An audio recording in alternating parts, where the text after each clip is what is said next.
All right, so another Q&A, guys. Dude, I was writing a post today Where are you? about the podcast. Like, it's that picture of us sitting here, and I'm gonna post it today. Damn it. And why were you gonna post it? I was going to use it for 1 million downloads. Dude, there's so many podcast pictures. That's true. We took a better one where there's like a bunch of space next to me that we can put like I know, but I'm text. not going to put a text picture. I was just going to Oh yeah. Well, I mean, still post it. Yeah. There's a bunch of us both doing it, but I was writing a caption for it, and my caption was top 10 lessons of podcasting for 3.5 years. Dope. 3.5 years. October 2016 was the first podcast. How many episodes were you doing back then, even with Mind versus Muscle? First, it was one a week. Oh, okay. Then it became one Q&A and one interview when we started doing interviews. 1 a week, dude. 1 a week. And then you almost forgot about what you said last time. And then it was 2 a week. Well, back then what we would do is, I mean, you remember this because you were my roommate. They would come to our house and we would try to record like 2 or 3 either in the kitchen if you guys weren't home or in the garage if the roommates were home. Yeah. And we would do as many episodes as we could in a few hours. And then post them once a week. Yeah, exactly. And then that would give us a few weeks. Yeah. And then we started just doing it twice a week. Where we could. Yeah, it was funny. And I was like, but the lessons are really powerful. Like, talking about human connection, about always learning, about like repetition. Like, I was so nervous the first episodes that like sound quality was horrible. I was like stuttering. I was cursing a ton because it's just like a nervous tick. You just say fucking shit all the time. Yeah. And it was just horrible podcasting. But we didn't care. We were like, fuck it, we're just going to keep doing it. Avoiding comparison was another one because I remember first starting and being like, dude, what am I doing? Mind Pump is crushing it. Yeah. Lane Norton had his Physique Science one I listened to a lot. They don't really podcast anymore. Joe Rogan, Ben Greenfield, all these people that had huge podcasts. And I was like, what am I even doing? Yeah. But I was like, you know what, fuck it. It's not about them. It's about me. And I just did it anyway. But it was just cool to like sit there and go like, damn, all these lessons. 385 episodes. Yep. That's crazy. You could listen to an episode a day for a year. One time That's crazy. More than a year. Yeah. 365 days. One thing about the comparison thing is like, you know, I've said it to myself and I've run into other people that have said it, but it's more like I can't catch them. You know what I mean? It's not about catching them. It's just building your own. They're so far ahead. I mean? They're already 1,000 episodes deep. What am I doing? Like what you were just saying. Yeah. But it doesn't matter. They started at episode 1. Exactly. It just doesn't matter. The same thing happens. I talk to a lot of people about this, about their body. They'll look at people on Instagram and be like, fuck, I want to look like that. Yeah. And like, they're so far ahead. Like, how do I catch up? It's the root of comparison. Yeah. And dude, that person's been training for 10 years. Yeah. Like, what do you expect? What do you think they, like, the thing I always say is, what do you think they looked like when they were in your position? Yeah. They didn't look good. They didn't look like they do now. It took a long time of building muscle and staying consistent. That whole long time is very discouraging. It's very discouraging. That's the problem. That's why people don't do it. But nobody ever regrets it. So if you can constantly think about the regrets, I think that's what I've always done because I've been training for 9 years straight now. And I don't have like a crazy impressive physique, but around the average Joe, I do. And I can stay lean fairly easy. I can stay muscular fairly easy. I don't need to try super, super hard, but it's because I've laid the bricks for 8 to 9 years of trying really fucking hard. And now I don't regret that at all. Back then, I'll never forget, I used to bitch all the time because my nutrition was better on point, my stress management, my training, everything. And I was training with like Luca and Hugh. They're jacked. Yeah. And I'm like, dude, like I eat better than you guys. I sleep longer hours than you guys. I'm like more meticulous with my nutrition and my training. Like how come you guys are so jacked, especially Hugh? And it was like, dude, I've been training for 13 years. And I was like, he's like, how long have you been training for? I was like, 2. Because I was like young, and I was like, it's a very good perspective. But in my mind, and I believe in other people's minds, say, if I train that hard and eat that good and have that good of sleep for 1 year, I should be jacked. I would say, honestly, if you're that meticulous, you can be, though. I mean, think about me in high school, right? So, like, when I graduated high school, chubby, no muscle, and literally within 1 to 2 years, I was like night and day difference. Yeah. You know, by the time I was 20, because I graduated at 17, so by the time I was 20, I was pretty jacked. Yeah. And it was literally because I was like, well, everybody else is at college. I need to figure something out. I'm going to do something. And I just trained every day, and I studied every day, and I ate better every day. Yeah. You know what I mean? Yeah. And that was still like partying on the weekends and stuff. So it's not like you have to completely change your lifestyle. But if you changed 80% of your lifestyle for a year, night and day difference. Yeah. But I think like it's hard to think about that. I can't stop laughing, dude. There's so many people that have learned that I like work with you and stuff, and like that's not Cody. And I'm not even laughing. It's just like, you looked completely different. And you were a completely different person. Yeah. Which is a good thing. Yeah. But people are like, wait, what? Yeah. Are you serious? It's kind of weird for me even to think about. Yeah. You know what I mean? It's almost, honestly, sometimes awkward seeing people because they want to have that conversation still. And I'm like, man. Like, the one that you had, or that conversation, or the way they talked to you in high school, they were like, you're like, I'm not that person either one. anymore. It's like, dude, that is like completely left field. Like, yeah. Or it's like, man, like, you got in shape, things have changed. I'm like, bro, like, that was like a really fun conversation 6 years ago. Yeah. Like, it's been You've like been this. training for 9 years. Yeah. But no, man, I think that's it's a really, really powerful thing to talk about. Like, just the comparison. Me and Sue were talking about that too. And it's just, dude, it's so important to just stay in your own lane. And I truly believe that, like, because I've been a part of a few masterminds where there's a lot of other entrepreneurs that do the same thing I do. Oh, yeah. In the room. And you can't help but compare a little bit. Yeah. Because we all sit there and we're talking numbers, we're talking clients, we're talking systems, we're talking businesses, we're talking growth and goals and plans. And if you're below anybody, you're always striving to be that. 100%. Yeah. But I think what has helped me is because I've been in rooms where I'm the lowest on the totem pole, and I've been in rooms where I'm by far the highest on the totem pole. And most people always say, like, surround yourself, put yourself in a room with people that are better than you. 100% agree with that. However, my mindset doesn't change between each room because I always know what my thing is, my lane, my role, my job, my mission. That doesn't change because I don't care about what other people are doing or what other people make or how many people they're training or anything like that. It's just we know what we're doing and we're just going to stay on that lane.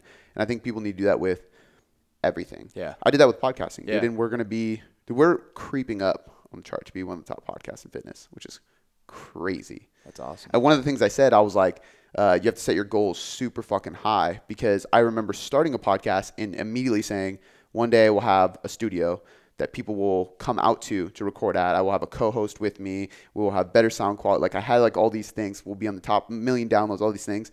And every single one I said, we've checked off except 1 million. We're like so close to the 1 million. But people are flying out here to do podcasts. People are asking to come out to do podcasts. We have a studio. I have a co-host. We have like systems. We have way better sound quality. Like it's crazy. Yeah. It's wild, dude. That's dope. Do you have more or future checklists for? That's what I've been trying to think about because the 1 million downloads was like when the you check final that off, one. what are your next checklists? Yeah, I mean 2 million. Okay. But that's not really. I mean, I don't know, man. I think just like besides number wise, I would say like top 10 fitness podcasts would be like my goal. If I had to put like a monetary thing on it, but I mean at the end of the day, like I'm really happy with what we're doing because we're cranking out 4 podcasts a week, and I don't feel like I'm trying. What I mean by that is like I try really hard to make this good, but I'm not like, fuck, what do I talk about today? Yeah, just being yourself. It's just like I always have something to say and always have something to teach, and that just tells me that this is what I'm supposed to be doing, and that's what makes me happy. Dope. But it would be cool to be in the top 10. Yeah. But I even remember I was talking to Adam from Mind Pump in Arizona, and I remember telling him like, dude, I owe you a huge thanks. And he's like, why? And I was like, because you guys had that little like private workshop seminar that you let me come to, and seeing your studio and all that stuff was really the only reason I was there. It was like how to become a trainer. I was like, I've been a trainer for years. I came there to see what this place looked like, what you guys do, how the studio looked, how the gym looked and everything. And I was like, that gave me so much fuel to be like, I'm going to do that. I'm going to create that. 2 years later, it's here. Like, and he commented, he'd sent me a DM once he saw the picture, and he was like, well done, dude. Yeah. That's dope. Yeah. He's a cool dude. He like watches people. Yeah. Because he said, he's like, I got my eyes on you. Yeah. And just kind of sits back. But he's one of those people That's that, Adam? yeah, and he's just really good dude. But he's one of those people that it feels good to get his approval, you know, like his little like nod, like, For sure. well done, bro. Yeah. But do you think that like wanting to be in the top 10 is a form of comparison? you know, like I've actually thought about this before too. Like, so why do I want to be in the top 10? Why do I want to put out so much content? Besides, I really love helping people, but I don't think sometimes I have to like talk to myself like, are we doing more than enough to just, you know what I mean? So it's like, is some of that looking for approval from people in the industry who are above me? Like that's one of those things too. People like I've talked about Eric Helms. Like almost being impressive? Impressing, or like I want this person to know who the fuck I am. Yeah. And part of you goes, that's comparison. That's a chip on your shoulder. That's not a good motive because you're trying to please somebody else, or you're trying to gain approval of somebody else. And then the other part of it is is grind. It's motive. It's just to me, it's just a milestone. It's a landmark. Because I look at people like Eric Helms is probably the one that comes to mind the most, because he probably for somebody who I have never actually sat down and got to talk to besides like DM or email, which if I DM'd him right now, he wouldn't know who I am. Like that's the limit of DMing we've ever done. But for somebody I've never really known, he's had the biggest influence on me in my career, because he was one of the first people to really bring research in an honest way and like really dive into the things he dove into. He created the muscle and strength pyramids, which are the hierarchy that everybody uses. I mean, millions of people use that in their coaching. Sometimes I'm like, man, I just want to like talk to you so I can tell you, I don't think you realize how the effect you have on coaches and what they do. I mean, he has to. The dude does so many podcasts. I'm trying to get him on the podcast right now. I actually just sent them an email, his admin, so we'll see.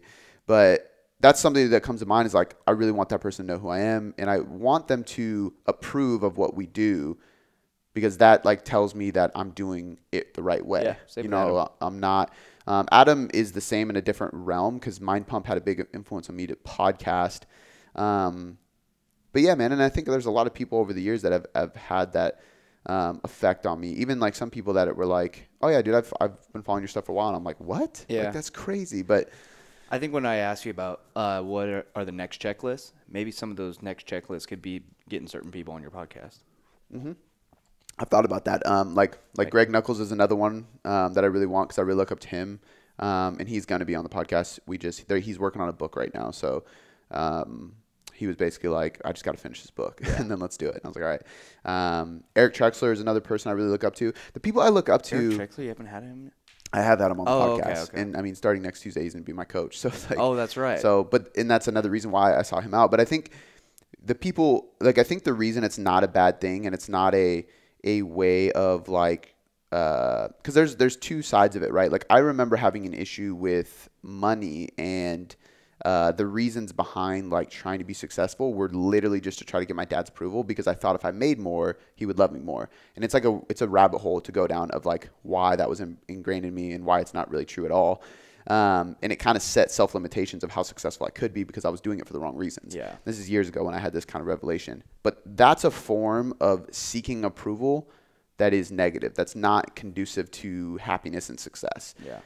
Seeking approval from the people I'm seeking approval from is more of a validation that I'm just doing the right thing. And I don't think it's a negative thing, because they're not people who are rich beyond means. They're not people that are like even super well known to some of the people listening. They're really people that are in science that like I study from. You know, I just look up to them and it's like, man, that would be cool. You know, even Jason was that way at a point in time. Now I say at a point in time because now we're really good friends, so it's like hard for me to say that, but that's even more cool, like that it's become that, you know? So I don't know, man. It's a deep question. It's something that you could sit there and think about for a while. Deep thought. I love it. All right, let's get on to the Q&A. Yep. All right, we're going to start with Kristen DeBerg. I'd love to hear your thoughts on nutrition / macro counting for endurance athletes. Do the ratio different for endurance versus powerlifting? I'm a marathoner and Ironman 2-time finisher. Off season right now, so I'm incorporating strength and weights. Trying to lean out now since I'll need to be at maintenance for my next marathon cycle. So we tried to record this yesterday, and I said it reminded me of Ellensburg, you know? Yeah. It made me think of something else too, and I didn't want to say it, but I'm just going to say it because now I can't stop thinking of it. You remember that episode of Family Guy where he's like, Bird, bird, bird. Bird is the word. Yeah. Every time I hear that, I think, like yesterday, that was like in my head for like an hour. Kristen DeBerg. Bird, bird, bird. That song, like if you see that episode and then you can't get it out of your head, fuck. Stewie's like, no! Such a good show. All right. So main question is difference between powerlifters and endurance for nutrition. Yep. Correct? So I think that there's a few things at play here. The closer you get to your event, the bigger the differences are, because the further you are away, and I would say like the less experienced you are. So the less experienced you are in any sport, any endeavor, so even if you're just training for physique goals, the less experienced you are, the less specificity you really need. And it really comes down to his daily intake. Mm-hmm. So especially for powerlifters, it's just going to be like, hey, are you eating mainly whole food? Are you eating enough calories? Yes. cool. Because even at that point, powerlifting isn't super glycolytic, so you don't need a ton of carbs. It's very neurological, which could actually give you the reason to say like, hey, you should probably make sure you're eating enough fats, because part of the, I believe it's called axon, AXON, it's in your brainstem, goes in your spinal cord, and it actually helps your nervous system function. It's 80% lipid, which is 80% fat, which is really weird. Yeah. But you probably should have some fat in your diet. It's also why fat powerlifters are probably really strong. There's a lot of fat powerlifters. But they also purposely gain weight because it gives them better leverage and cushion on their joints and stuff. But that being said, I think that like if you have enough fat in your diet and you just have enough carbs just to generally have blood glucose going, and you just have fuel in general for ATP, you're going to be golden. So it's really just a daily intake. And then as you get closer to the meet, it's more refined, because are we cutting to make weight? Are we... or do we have to do a water cut last minute? Are we going to coast right in? Because if I have somebody that has to do a water cut, completely different scenario, which is not ideal. And I've actually never had to water cut anybody for a powerlifting meet, because I always make sure that if I'm working with a powerlifter, you're signing up with me like at least 4, if not 6 months ahead of time. Yeah. That way it's like, hey, we're just going to cut now and reverse into the meet, so you feel really good and you're eating enough calories when we get there. And you're not trying to dehydrate yourself to make weight. So on those scenarios, it's like make weight well before and then just coast in. And then like your day before and day of nutrition needs to be like really, really good, easily digestible foods.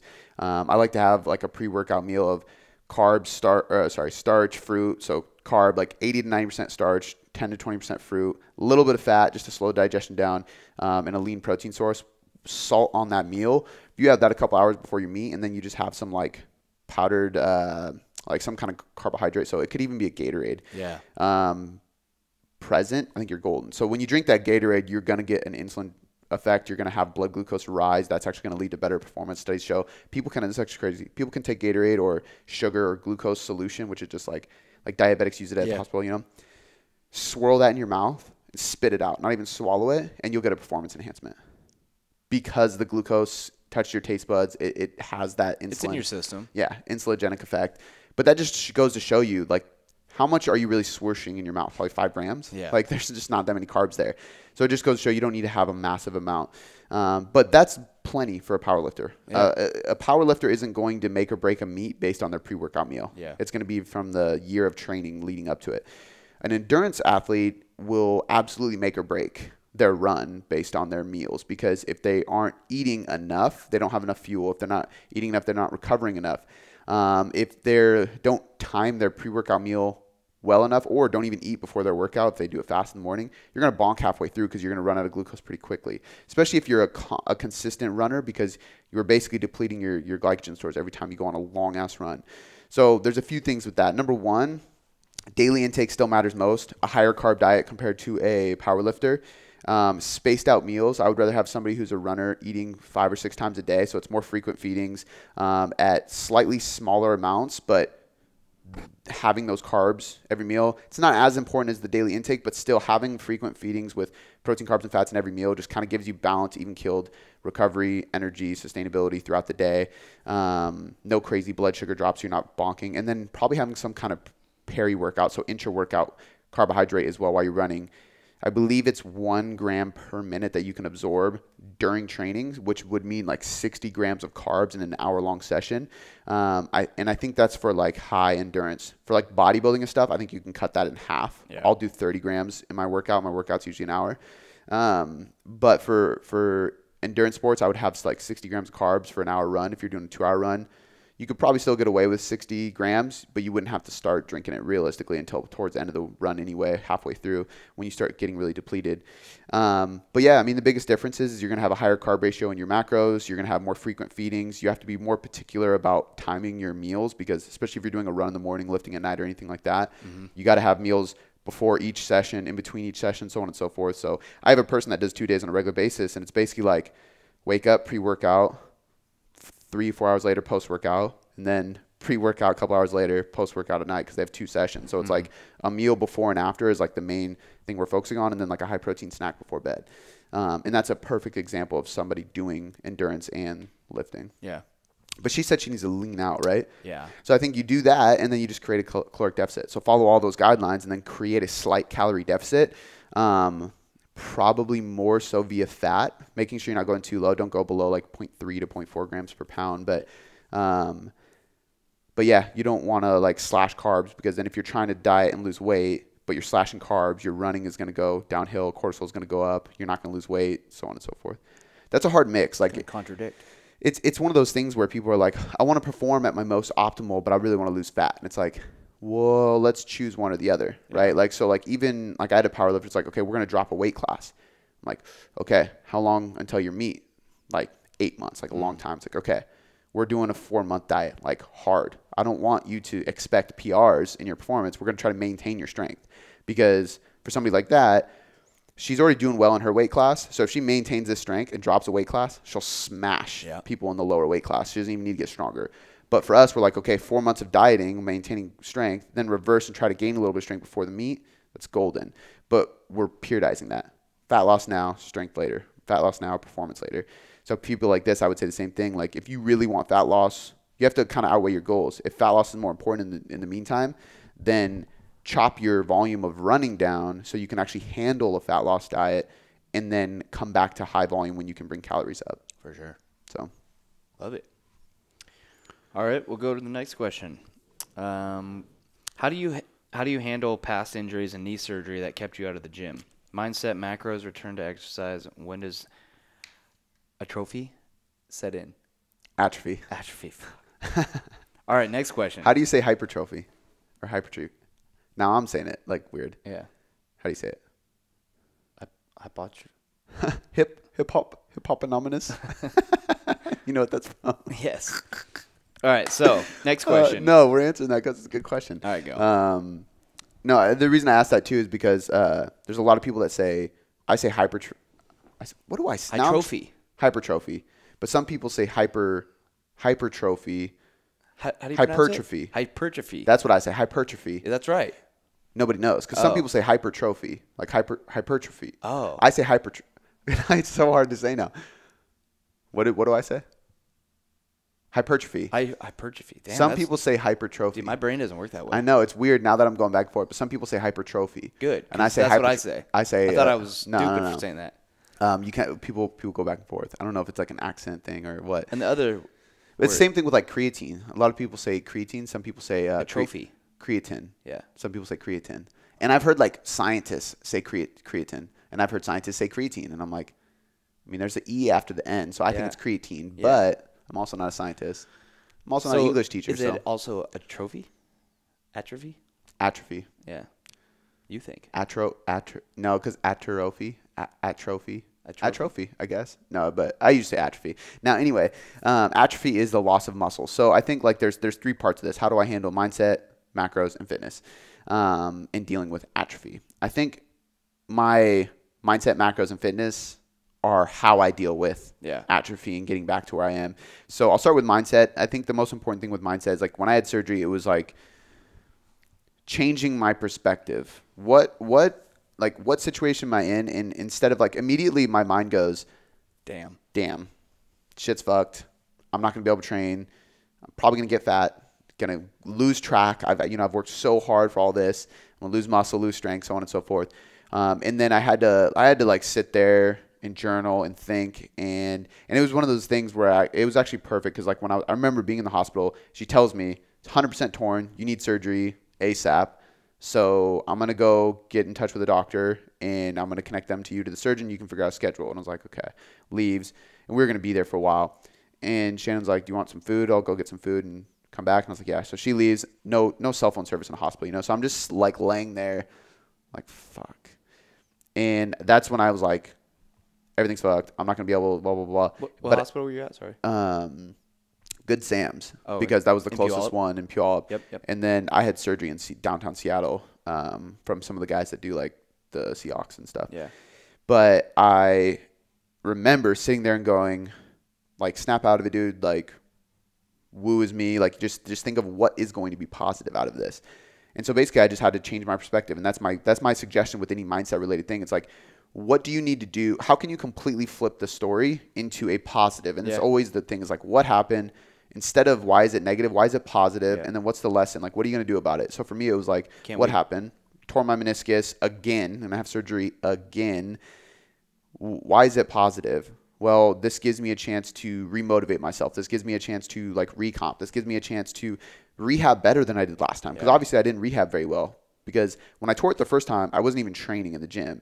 So I went through a really half-assed recovery and rehab. And then by the time I learned about rehab when I was in training, it was years later. Yeah. So it was kind of too late, too little too late. And so for me, it was like, I can try to rehab it better this time. I can use this for content and teach people what I'm doing. And I can dive into nutrition. So for me, it was like change my perspective to I get to instead of I have to. So for me, that's what it was. And then that translated into my macros, which were basically, at the time, I did a lower carb diet because at the end of the day, like I eat a fairly high carb diet right now, but carbs equal performance. I was not performing. So there was days where I literally didn't even have any carbs, like besides like maybe a cup of berries. Like it was just all basically high fat and high protein. Damn. Didn't go keto, but it was more fat dominant. So I was eating a lot of red meat, a lot of coconut oil, a lot of olive oil, a lot of avocado, a lot of the only fruit I was really having were like blueberries and kiwis. Super high antioxidant, anti-inflammation, a lot of fatty fish oil. Basically trying to get my hands on everything anti-inflammation to just help recovery and help inflammation in my body because I knew my body was stressed, and it was. So collagen every day, fish oil, curcumin, actually Relief by Top Notch. We'll link that in the show notes. That's actually basically what I was doing. I was taking the ingredients and making them together. Like I was basically like getting black pepper extract and curcumin and taking them together. Black pepper extract helps curcumin actually work, but Relief has it all in there. So I was basically using that. A lot of ginger, a lot of garlic, all anti-inflammation. So for me, it was like, what can I do to be more pro anti-inflammation? Low carb, high fat, high protein. And I just did a ton of curls and push-ups and band pull-aparts. Yeah. That's all I could do. So I'd sit down, do curls, band pull-aparts, and then I'd like do one leg push-ups. It was like all I could do really. I could do overhead press kind of, but anything like trying to plant my foot just fucked with me. So it was like 3 days a week. I was doing like 100 curls, 100 pull-aparts, 100 push-ups. So my upper body maintained a little bit, and then my legs just withered away. So macros were basically anti-inflammation, low carb during crutches and surgery. And then after that, it was increasing carbs slowly. Basically went right into a reverse diet. So I hired a coach as I was getting off crutches. Chris Barakat came in and helped me. I basically increased carbs slowly as a reverse diet as increasing training volume. So we went from like 3 days to 4 days to 5 days to 6 days of training a week. So slowly ramped back up to where I was before in increasing calories. And I essentially just recomped. I lost fat, built muscle because I had lost muscle and I had gained fat. Yeah. But I was in a position where recomp was actually possible for an advanced lifter, which is very rare, but it was after surgery. So I did a DEXA scan and I had increased to, I was 13% body fat, which normally I sit around like probably like 9 or 10. And then my legs just went, my left leg was 3 inches smaller than my right. And my right was already an inch or two smaller than it was before. So I'm still like trying to catch up because that took a while. Damn. That one like set me back. I'm finally just now getting to where I was. But for the training, it was just like slowly ramping up volume once I could do what I could do again. And slowly increasing carbohydrates while doing that. And I just lost fat, built muscle. And then probably like after 3 months of doing that, I ended up actually going into a cut. So it was like 3 months of recomping and then 3 months of cutting for a photo shoot, which was perfect because it was like build calories up, rebuild muscle tissue, lose some fat. And then I was like, okay, now I feel good. Now I'm everywhere. Everything but my legs is right back to where it was. Let's do a cut for a photo shoot. Spent 3 months cutting, dropped probably, I think it was 15 pounds from like 175 down to 160. But that was like my whole thing. Now, like that's a fucking February, March, April, May, June, July, August, September. It's an 8-month process because I did my photo shoot in September. So it was literally like had surgery in February. Okay. They told me 3 months on crutches. I was off in 8. So I started training sooner than they expected, but it was like. They said 3 months on crutches. You got off in 8. 8 weeks. Okay. So 2 months, a month early. And I contribute that to the one, when you're really healthy and fit, you recover faster. Yeah. But also I contribute that to the nutrition pieces that I was doing. But yeah, I mean, 8 months. So for me, it was like change my perspective. What do I want to do in the next 8 months? Not like, fuck, what's going to happen next week? Yeah. You know what I mean? So I did this whole process. I had fun with the process. I embrace the process and to really engulf myself into the science of what we were doing. And it allowed me to do that. And then after that, I just reversed it. Now I'm 171, 172. So I've gained probably 11 to 12 pounds since my photo shoot. A lot of which I think are more muscle because I just keep eating and lifting and growing, and I reversed out of that pretty quickly. And I feel good. So, I mean, at the end of the day, it's like patience. It's changing your perspective. During injury or surgery, when activity's low, I tend to go with a lower carb approach, high anti-inflammation based foods. And yeah. For sure. That's it. That's great. Yeah. I mean, in like training, I'm not going to get into just because it's different depending on the injury. Yeah. I did a lot of rehab and bodybuilding. Come on, load. Dope. All right. Dude, your internet's not fast enough in here. It's Comcast business class, bro. Just get off the Wi-Fi. Stupid. All right, next question we got from Superpowers. Hey, quick question. Why can I only do 90-pound squats with proper form, but I can also do 90-pound split squats? I feel since the split squats are single legs, I shouldn't be able to do as much, or that I should be able to do a heavier squat. Theoretically, you are 100% right. I think you should be able to do a heavier squat. So what I would probably say, which is hard to say because I can't sit there and assess you in person. Yeah. Most likely there's some kind of imbalance you have. It could be a mobility issue. So if you're really lacking ankle mobility, you're really lacking knee stability, which probably not knee stability just because you probably wouldn't be able to split squat that much too. It could be thoracic mobility, being able to stay upright in a squat, hip mobility. Like there's so many things it could be. It also depends too. Are you doing a split squat with 45-pound dumbbells in each hand or a 90-pound bar on your back? Because what I would say is like, if you're saying 45-pound dumbbells in each hand, put that weight on your back and do a split squat. If you can split squat with the same load as a regular squat on a barbell, then I think it's easier to pinpoint what the issue may be. Yeah. Because it probably is trunk stability, trunk stiffness, being able to keep a tight core, and like core is like 360 degrees around your torso, basically, even like your lats, your chest, your obliques, your abs, everything. If you can't keep that trunk stiffness and stability, one, start working on tall kneeling power presses, bird dogs, things like that. But if you can't, then I would probably say that's your issue, because if you can only squat 90 pounds, but you can split squat that on your back too, that's probably what's going on. If it's in dumbbells, then it's probably something, I mean, it could be the same exact, that could give you your answer essentially. But it could be, I mean, it could be mobility, could be some kind of imbalance that we're unaware of because we can't assess you, but most likely, I think it's going to be trunk stiffness. Like the more and more I think about what's going on, it's like, if you can't put that much weight on your back, that's probably going to be your issue. It's just, you need to strengthen your core. You need to build that trunk stability. Because that's the foundation that allows you to have a bar on your back and do anything with it, whether it's a lunge or a good morning or a squat or anything. For sure. Yeah, I mean, that's the basis. I would say it's probably that. Dope. All right, so we got another next question. We got Chris Page. When you've got a client in deficit and their body composition is changing but their weight isn't, what could be the next step to have the scale start moving?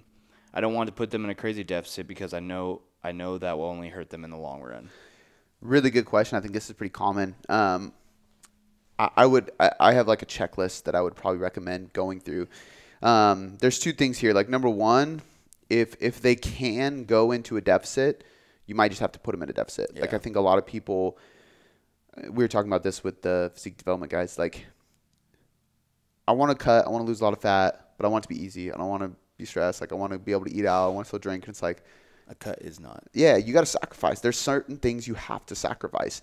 Doesn't mean you can never drink. I mean, once a week, I have something way off plan, whether it's a home cooked meal or it's going out and getting a burger. And I have once a week I drink. Like, and I can still make progress with that. If I want to get shredded for a photo shoot, I cut that out for the last like 6 weeks. But for people who want to lose weight, like that's once a week I'm talking. Like, you can't do it constantly. So I think it's one of those things too where it's like you have to talk to your client and be like, hey, if your ducks are in a row, nut up and get in deficit. Like, that's the end of it. Like, you have to, like, it sounds kind of brutal, but it's like you have to be able to push them into that deficit, give them a timeline and say, hey, for the next 8 weeks, this is what we're going to do. It's going to be hard, but it's going to build a lot of self-discipline. It's going to get you a better result. It's going to be worth it. And you're going to get to the result. Like, and is the pleasure of getting to this lean physique worth the pain of cutting out food out once a week or alcohol out twice a week? You know, like little things like that.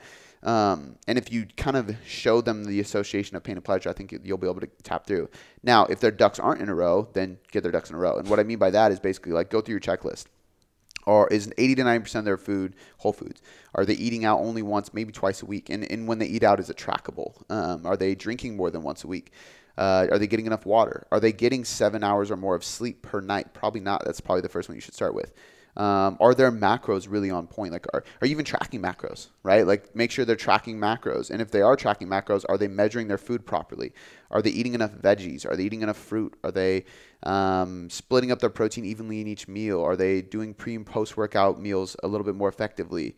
Like, there's just so many things that you can improve first that will help stress, recovery, metabolism, digestion, and that will indirectly lead to fat loss. That it's like, instead of pulling calories, like, let's go through all the checklist of how you can tighten up everything.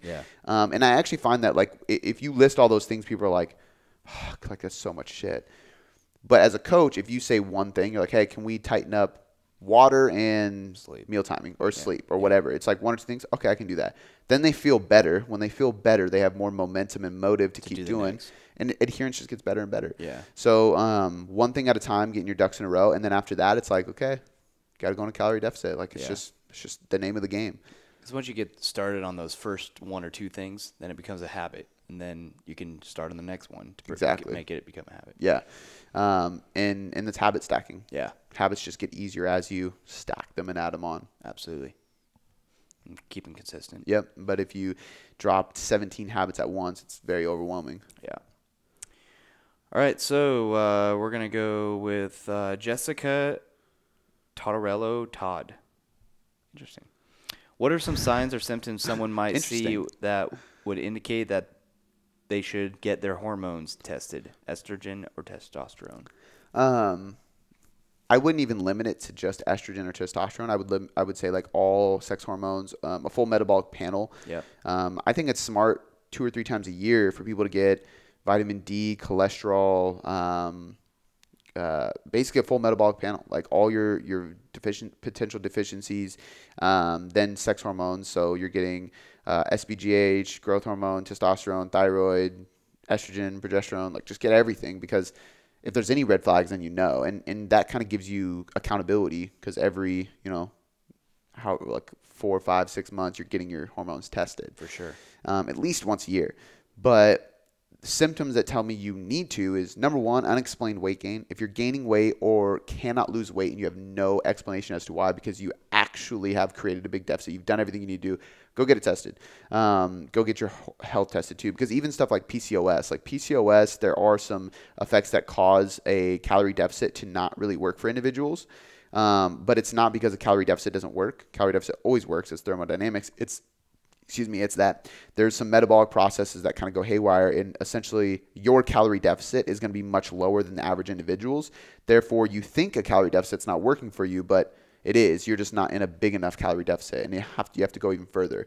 And there's some macro differences there too, but you wouldn't know unless you got your health tested and saw PCOS as a thing. So if you have unexplained weight gain or a serious issue losing weight, that's one thing. If you have very poor performance or like a poor pump, like you don't get a good pump in the gym, that's another sign of like a poor health measure that you should probably check into. Tired and wired is another one. So like if you are tired during the day, like you're groggy and fatigued, but then you go to lay in bed and you're wired and you can't fall asleep, that's a really big signal that something metabolically is incorrect. And usually it's because of cortisol levels, but that could also be indirectly caused by poor insulin, testosterone, estrogen, all these different hormones too, thyroid. So at the end of the day, like any biofeedback, stress is overwhelmingly an issue. Digestion is really bad. You have a lot of food intolerances. Like there's just so many things that I think it's kind of like the answer really is like, when shouldn't you get your hormones tested? Because at the end of the day, I think everybody really should. If you want to be really healthy and you want to have an easier process of dieting and nutrition and stuff like that, go get your hormones tested, because it gives you a black and white answer as to what's going well, what's not, and then you can start doing things. It's why like we can supplement with DIM or ashwagandha or fish oil or vitamin D and all these different things to help stop the cortisol fluctuations, help you get better stress management, help you have better hormone levels. And yeah, I mean. So if someone gets their hormones tested and something is out of whack and they see that result and then they do something to fix it, when should they follow up? That's a good question. I would say 6 months. I think it depends. So like right now, I got my hormones tested, talked to endocrinologists, we're doing some things, and 10 weeks was the marker he gave me. Do this stuff, and then 10 weeks later to see how it's... Yeah, go get tested again in 10 weeks. And I think it depends on the severity of it and your willingness. Yeah. Like he knows like what I do and who I am, and I'm like, whatever you tell me to do, I'll do. Yeah. Like this stuff is cool and science and interesting to me.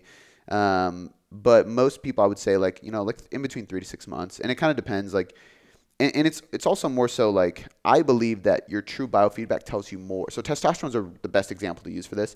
But the reference range for testosterone, I don't know what it is off the top of my head, but I believe it's like in the 200s or 250, or maybe it's 300, all the way up to like 900. Yeah. It's a huge range. 100 years ago, that range was like 700 to 1500 or something like that. Like completely huge gap. So there's two excuses for this. Number one, as the average male testosterone declines as a society, the average on medical recommendations declines too. Makes sense, because we're like, okay, what's the average range of testosterone? Okay, it's between 250 to 900, let's say, or 300 to 900. That's great, but that's the average, because as a culture, we're horribly unhealthy. Yeah. Super stressed out, have a ton of artificial things coming into our life, and we have less muscle mass and more body fat. Therefore, our testosterone is in the floor, but that's the average. Yeah. You know, so if you go from the average of what a male is supposed to be, it's a lot higher. But then there's also people that argue, me and Travis Hunt were talking about this. He was like, well, can't you make the argument that, you know, 100, 200 years ago, evolutionarily speaking, we needed higher testosterone because I needed to go kill animals and hunt for my family. And, and like, survive. I didn't live as long and survive. Like The Revenant is what I think of, you know, that movie. It's a great movie. But it's a fair argument. We might not need as much testosterone as we once did. But I still believe our average reference range is below average. So my point being is with this is like, you know, one of the things that a lot of doctors will say is like, hey, like, I don't really care if you're at 300 or 1200. If you feel like shit, you have low sex drive, you don't have energy, you have bad memory, you have bad cognitive ability, your testosterone is lower than it should be. Yeah. Or if any of those symptoms are declining, then your testosterone is dropping, because a lot of people, somebody can have 300 and somebody can have a 700 level testosterone total test, and they feel the exact same because levels are different depending on the individual. Or 300 could feel better than the 700. Exactly. It's rare, but it can happen. It's personal biofeedback. 100%. Yeah. It's completely individual. And there's also free testosterone. So free testosterone is different than total. Some doctors like to go more off free. Some like to go off more off total. Some You're like saying to free? So there's something called free testosterone. There's something called total testosterone. Okay. They're two different numbers. So like the reference range for free, I think, is like 10 to 25 or something like that. And then for total, it's like hundreds. Yeah. It's just a different reading. Some people like to go off one versus the other. Most doctors like to go off both. Yeah. And it's kind of a way to say like, well, if one is totally fine, the other one's not, maybe there's something else going on we can fix. If both of them are in the floor, something's wrong. Yeah. So if you see it and something is really wrong, more frequently you should probably get tested. But the whole point of me saying this is it's all individual. So if you go in and your testosterone is shit, you start implementing stress management, sleep, ashwagandha, different supplements, all these supplements I take and focus on sleep and stress management, all these things. And then you go get tested again in 3 months and it's better, then you're good. Just keep doing those things. So like if you get tested, you need to fix something, you implement supplementation and stress management protocols, go get tested again in 3 months. Because realistically, even 10 weeks is really hard to like make a big difference. Yeah. But like I'm very meticulous about what I do, so I think I can squeeze out more. 12 weeks is probably a little bit better. You have like full 3 months to see if you're making a difference at all. If you're making a difference at all, go back another like 6 months. Yeah. So it would be like 3 months and then 6 months after that to get another test. And if it's continuing to rise, you're on the right track. And then you can go to like once a year maybe. But if you go in 3 months and it's worse or it's the same, Now you have to try something different. Yeah. And you're going to have to go again in 3 months because you haven't fixed the issue yet. Gotcha. So the more you're on the incline with your hormones, I think the less often you need to get them tested. But regardless, I think everybody should be getting them tested once or twice a year. Yeah. Dope. All right. Next question we got is from Mia Zupan. Upper lower versus anterior posterior splits. When would you recommend each one? So anterior posterior split is basically front side back side. So it's like a push pull. Yeah. So which I really like. I think so this would be like you're doing full body, but like day one might be anterior, so you're pushing. So it might be you're hitting quads, chest, shoulders, triceps. So all your pushing muscles, maybe your abs too. Posterior days you are doing like deadlifts, so you're doing pulls. So like lats, traps, back, rhomboids, biceps, glutes, hamstrings, everything on your backside. I think those work well for somebody who needs something dramatically different. Like I can think of one person that so Jeremiah, Jeremiah, he's responding really well to an anterior posterior split, but it's because he's never done it before. Mm-hmm. And he wanted to grow his legs. He's a really tall guy, so it's like trouble spot is his legs. So for him, he's only hitting quads 3 times a week still. Hamstrings 3 times a week. It's like a good 2 to 3 times a week frequency. However, his legs in general are getting blood flow and oxygen to him every single day because he's doing either front or back, mm-hmm. but he's bringing attention to his legs every day. So for him, that's working really well. But I think it's also working really well because he's never done it before. If somebody came to me and they've only done that and I put them on upper lower, they'd probably do way better. So I think it's one of those things is that the best program you're on, the best program is the program you're not on because it's something different, especially if you've been doing the same shit for a long time. The main time I will change between those two is if I need more frequency on a muscle, I might go to an anterior posterior tilt or anterior posterior split, or I just go to a higher frequency. So like what I'm doing right now, 6 days a week, upper, lower, upper, lower, upper, lower.